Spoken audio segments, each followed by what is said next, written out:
So to answer the first question of how might I use the IRA plan to read the book to kids, I would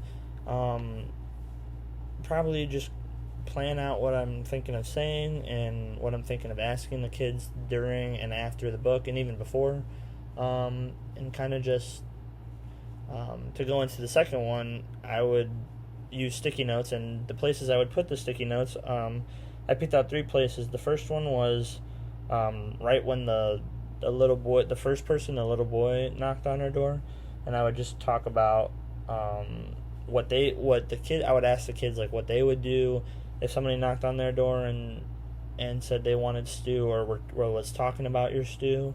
Would you give it to them? Would you not? Stuff like that, and why?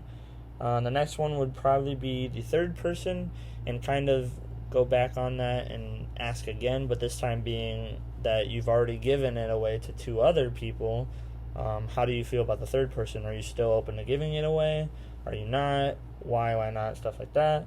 And then the last page I would do when everybody showed up to Amo's house and they were talking about how they weren't there to ask, about how they were there to give, and just ask the kids about why giving is important as opposed to just always taking, and kind of just get and like ask questions maybe like, how do you think it should be? Should you be balanced on taking and giving? Should one be higher? Stuff like that. Kind of just talk about things like that.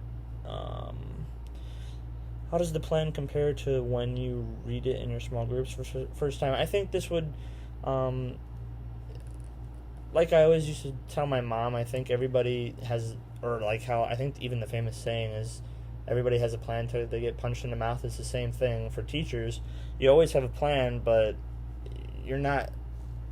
most of the time you're not following them word by word, so you kind of just got to be good at going with the flow, and if one kid raises their hand and asks a question you planned for them to ask or didn't, it could always change things, and so you just got to be able to move on the fly and stuff like that.